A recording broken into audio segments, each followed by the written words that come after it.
ini menjadi salah satu solusi ya untuk mempersiapkan anak belajar membaca. Nah tadi 8 unsur ada ketika kita membacakan. Dan juga yang harus diketahui bahwa itu adalah menyenangi hal-hal yang menyenangkan. Ya. Sehingga dia akan melakukan kegiatan yang dia senangkan secara sukarela. Ini kaitannya dengan membaca. Kalau kita memperkenalkan anak, ya, memperkenalkan kegiatan anak dalam suasana yang menyenangkan, ya, itu adalah is an accrued skill. Jadi membaca itu bisa didapat kalau melakukan kegiatan membaca. Jadi kita nggak mungkin bisa lancar membaca tanpa melakukan kegiatan membaca. Sama seperti dulu waktu kita belajar naik sepeda. Nggak mungkin bisa lancar bersepeda tanpa melakukan kegiatan bersepeda. Nah inilah yang harus kita ketahui. Jadi selain ada tadi read aloud, jadi orang tua dan guru membacakan buku. Setelah itu harus dilakukannya secara rutin, konsisten, ya. Karena yang sedang kita bangun, yang sedang kita persiapkan adalah kebiasaan, ya. Kebiasaan yang menyenangkan, ya, sehingga anak-anak mau melakukan kegiatan itu. Inilah yang mungkin mendasari, ya, kenapa banyak data-data yang mengungkapkan bahwa Indonesia adalah salah satu negara yang agak kurang membaca. Karena ya mungkin sama-sama kita ketahui, ya, dan juga mungkin kita tumbuh dengan era itu, ya, adalah bahwa akses terhadap buku ketika kita masih kecil adalah termasuk barang langka. Ya. Padahal pertemuan anak dengan buku yang menarik, ya, selagi mereka masih kecil, itu sangat berpengaruh terhadap kemauan dan kebiasaan atau kecintaan dia terhadap buku dan proses membaca. Oleh sebab itu, saya hampir yakin bahwa karena saya juga sudah berkunjung ke SD Mangunan, bahwa di SD Mangunan itu ada perpustakaan. Jadi memang menjadi salah satu syarat untuk sekolah zaman sekarang, berbeda dengan sekolah saya di zaman dahulu. Salah satunya harus memiliki perpustakaan, ya, karena perpustakaan, anak-anak harus tahu bahwa perpustakaan adalah tempat kita dapat berinteraksi dengan buku, ya, banyak kegiatan-kegiatan seputar membaca dan menulis di perpustakaan, sehingga anak tadi memiliki akses terhadap buku sedini mungkin, ya. Nah ini adalah manfaat dari read aloud. Jadi ketika kita read aloud, nah ini Bapak dan Ibu, guru dan juga orang tua harus tetap terlihat bahwa kita sedang membaca. Tadi kalau diingat bahwa saya pada dasarnya sedang membaca. Ya. Apa yang saya lakukan adalah membuat cara membaca saya ini dipahami oleh yang mendengar. Sehingga saya mengaturnya dengan intonasi suara, ya, cepat lambat saya membaca, ya, dengan menggunakan tanda baca yang ada. Karena ini tadi, ketika kita membacakan nyaring, pada dasarnya kita sedang memberikan contoh bagaimana membaca yang lancar, ekspresif, ya, dan membantu anak-anak mengenali apa itu membaca untuk kesenangan. Jadi perkenalkan anak dengan proses dan rasa dan pengalaman membaca yang menyenangkan. Itu jauh di awal. Karena inilah yang nanti akan tertangkap di otak anak, ya, bahwa membaca itu ternyata menyenangkan. Ya. Dan juga mengembangkan kosakata, ya. Anak memperoleh keterampilan berbahasa terutama melalui mendengar. Ya. Dan sebab itu di kelisanan, ya, kalau anak-anak TK itu seharusnya yang jauh lebih dikembangkan adalah tadi kemampuan berbahasa lisan.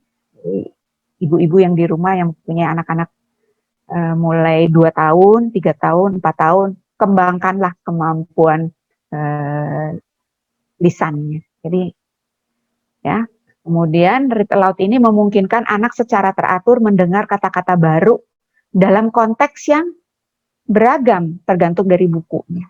Ya. Dan yang membangun kosakata mereka untuk membantu mereka mengembangkan kesadaran yang lebih kuat tentang komunikatif berbahasa. Ya. Jadi ada kaitannya dengan itu. Kemudian keterpaparan pada unsur-unsur membaca, ya, selain tadi pengalaman membaca dan melihat tulisan, gitu ya. Kemudian ada struktur kalimat, ya, ketika kita membacakan nyaring, karena kita membaca buku yang ada. Nah, buku itu, ya, mengapa menggunakan buku? Karena pada dasarnya buku itu sudah ditulis sedemikian rupa menggunakan struktur kalimat yang baik, ya. Kemudian terbiasa melihat materi cetak, ya, tadi termasuk unsur 5 pertama.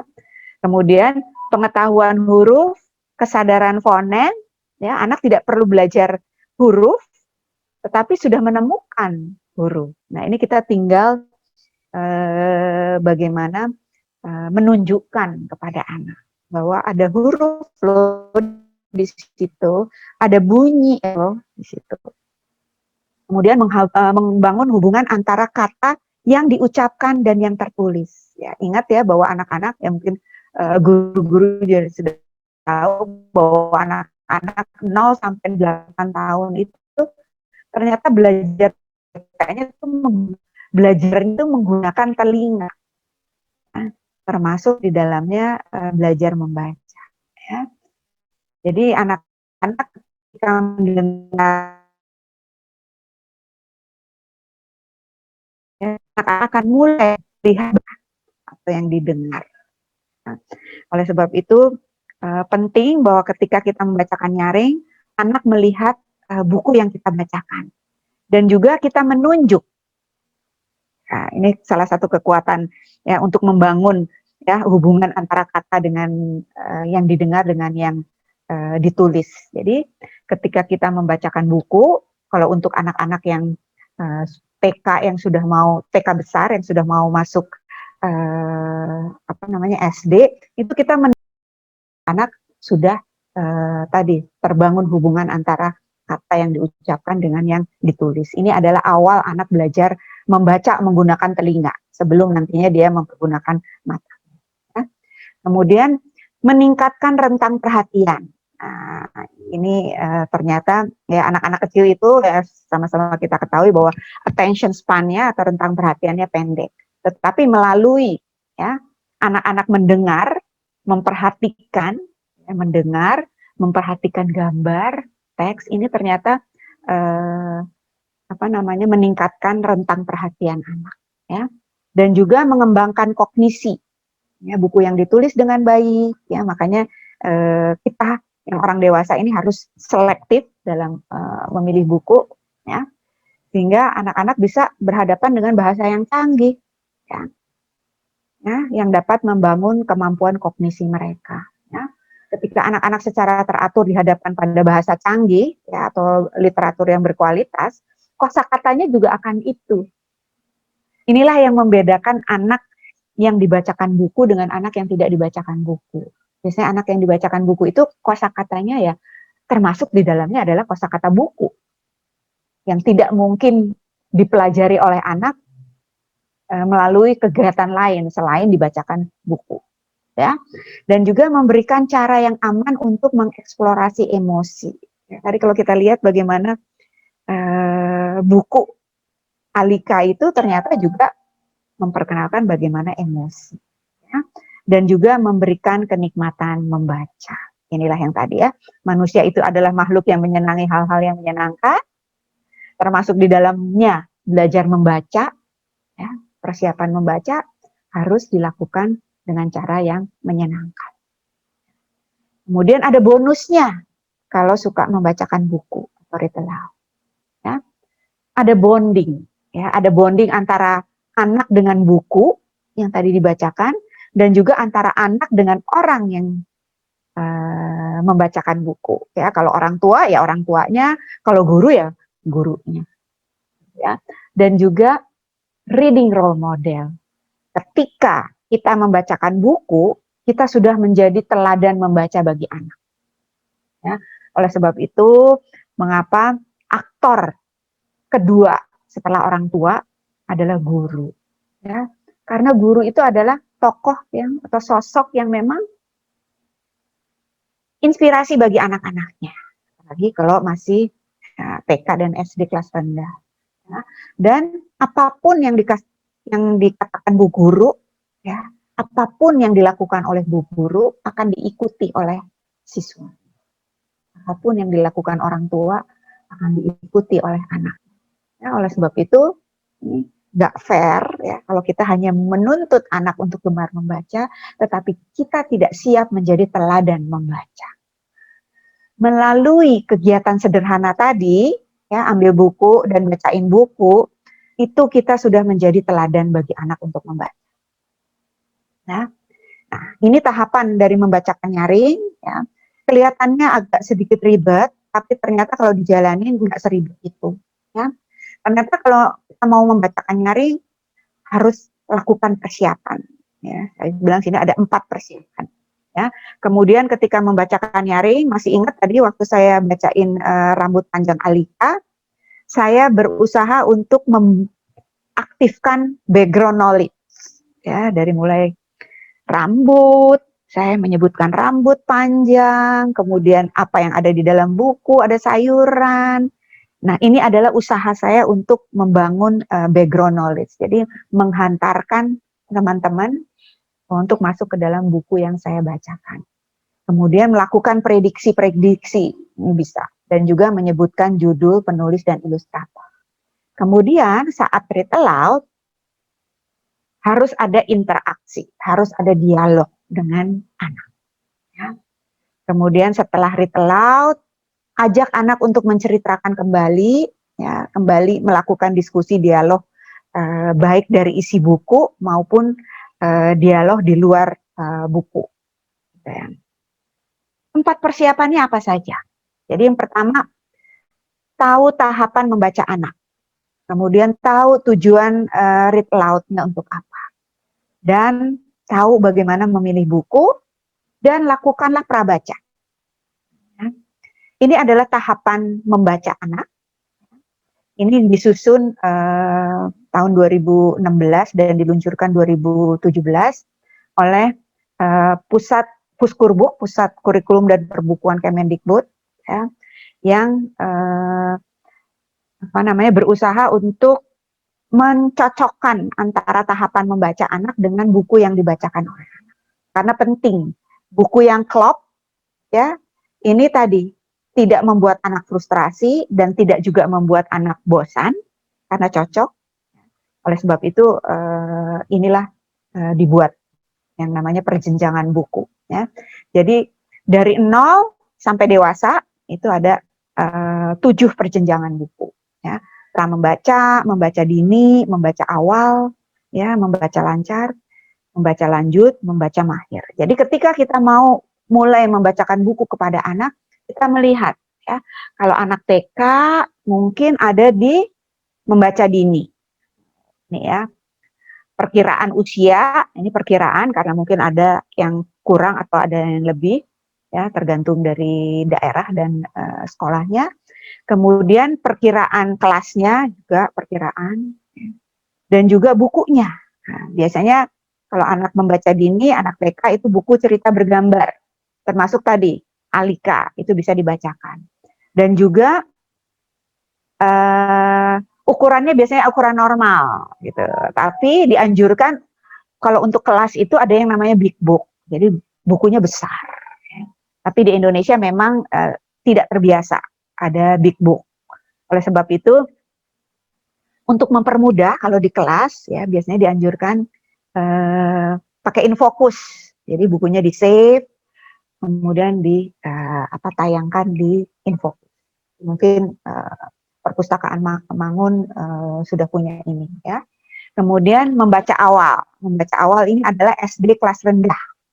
Inilah yang saya setuju dengan pemikirannya Romo Mangun, bahwa SD kelas awal itu belajarnya nggak usah banyak-banyak, yaitu membaca, berhitung, dan berkomunikasi. Ya, komunikasi itu bagus banget, mengembangkan tadi koper. Saya selalu bilang bahwa pelajaran yang amat sulit buat anak adalah pelajaran bertanya. Tetapi Romo Mangun sudah memperkenalkan kita terhadap ini, ya, konsep bertanya. Karena konsep bertanya ini adalah konsep yang melampaui batasnya, gitu ya. Karena apa? Karena nggak mungkin anak bisa bertanya kalau dia tidak memahami konteks yang sedang dibahas. Ya, kemudian membaca lancar, SD kelas tinggi, itu biasanya sudah buku bergambar, tapi buku bergambarnya berbeda dengan buku bergambar di SD kelas awal maupun membaca dini. Biasanya gambarnya sudah lebih sedikit, ya, kata-katanya lebih banyak, ya, atau juga chapter book. Tapi banyak sekarang sudah di tahapan ini anak-anak sudah mulai membaca novel awal, ya. Kalau masih ingat ada apa namanya buku Keluarga Cemara atau Totocan, ini bagus sekali dibaca di anak-anak SD kelas tinggi. Ya. Kemudian anak-anak SMP harusnya sudah masuk ke membaca lanjut, ya, di mana bukunya sudah buku dengan berbab, ya, kemudian novel remaja dan komik di sini. Kemudian membaca mahir, bisa semua jenis buku, dan membaca kritis, semua jenis buku. Inilah tahapan-tahapan yang harus diketahui oleh kita yang mau membacakan buku kepada anak, sehingga cara-caranya pun disesuaikan dengan tahapan membaca anak. Ya.